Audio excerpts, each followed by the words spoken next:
This channel does not promote any violent, harmful or illegal activities. All content provided by this channel is meant for educational purpose only. যদি বডিটাই না থাকে CBI তদন্তটা করবে কিসের ওপর? উনি যদি সত্যি সঠিক রকম ভাবে তদন্ত চাইতে তাহলে এই বডিটাকে অত তাড়াহুড়ো করে অলমোস্ট লুট করে পুড়িয়ে দিতেন না। ওর মা বাবা পর্যন্ত জানতো না যে বডিটাকে ক্রিমেশনের জন্য নিয়ে যাওয়া হয়েছে। অতএব মমতা ব্যানার্জি এখন সব বলছেন কারণ রাস্তায় মানুষজন রয়েছে। আমরা তো কোনো রাজনৈতিক দল নই, ভারতের ছাত্র ফেডারেশন, ভারতের যুব ফেডারেশন বা মহিলা সমিতি, আমরা তো ইলেকশনে লড়ি না। আমরা ছাত্রদের সংগঠন, যুবদের সংগঠন, মহিলাদের সংগঠন। যে মেয়েটি খুন হয়েছে সেই মেয়েটির বাড়ির থেকে আমার বাড়ির দূরত্ব ম্যাক্সিমাম ৪৫ মিনিট, আধা ঘন্টা। পানিহাটির মেয়ে, উদ্বাস্তু পরিবারের মেয়ে। আমি যদি একজন মহিলা হয়ে পশ্চিমবঙ্গের একজন নাগরিক হিসাবে একটি মেয়ের খুন, ধর্ষণ এবং প্রতিনিয়ত পুলিশ প্রশাসনের তার আততায়ীদের বাঁচানোর চেষ্টা দেখে যদি রাস্তায় না নামি, তাহলে আমি মনে করবো আমার শরীরের মধ্যে মানুষের রক্ত নেই। যারা ওখানে আন্দোলন করছেন তারা তাদের মতো করে ভাবতেই পারেন, আমার কোথাও কোনো অসুবিধা নেই। কিন্তু লড়াই করার, আন্দোলন করার, প্রতিবাদ করার মানুষ হিসেবে আমাদের সবার অধিকার রয়েছে। আমরা চাই ওই মেয়েটি আমাদের পরিবারের মেয়ে, আমাদের সমবয়সী, আমাদের বন্ধু হতে পারতো যদি আমরা একসাথে হয়তো পড়তাম। তারা আমরা বিচার চাই। মুখ্যমন্ত্রী বলছেন যে রবিবার পর্যন্ত সময় দেওয়া হোক। মুখ্যমন্ত্রী যদি রোববার পর্যন্ত সময় দিতে চাইতেন তাহলে এই তড়িঘড়ি করে বডিটাকে পুড়িয়ে দিলেন কেন?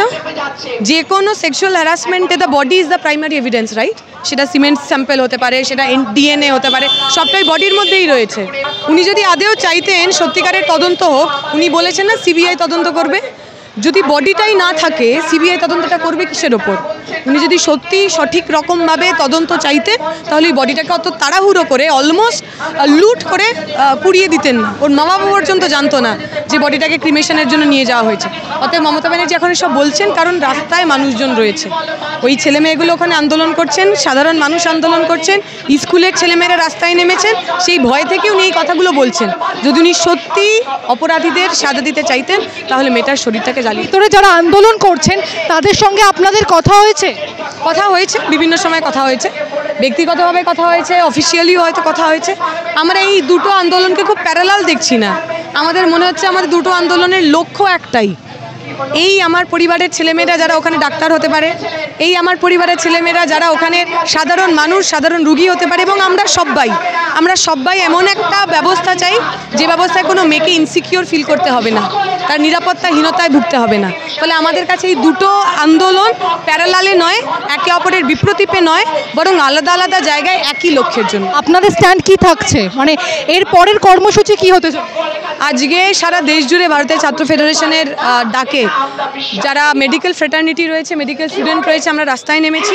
সারা দেশ জুড়ে ছাত্রছাত্রীরা এই আরজি করের ঘটনা নিয়ে রাস্তায় রয়েছে। আমরা চাইবো আরও বেশি মানুষ আমাদের সঙ্গে জুড়ুক, আমাদের সঙ্গে নামুন, এবং শুধুমাত্র যারা ওই অপরাধটা করলেন তারা নন, যারা ক্রমাগত ওই অপরাধীদের বাঁচানোর চেষ্টা করলেন তাদেরও যতক্ষণ না পর্যন্ত দৃষ্টান্তমূলক শাস্তি হচ্ছে আমরা রাস্তায় থাকবো। ধন্যবাদ।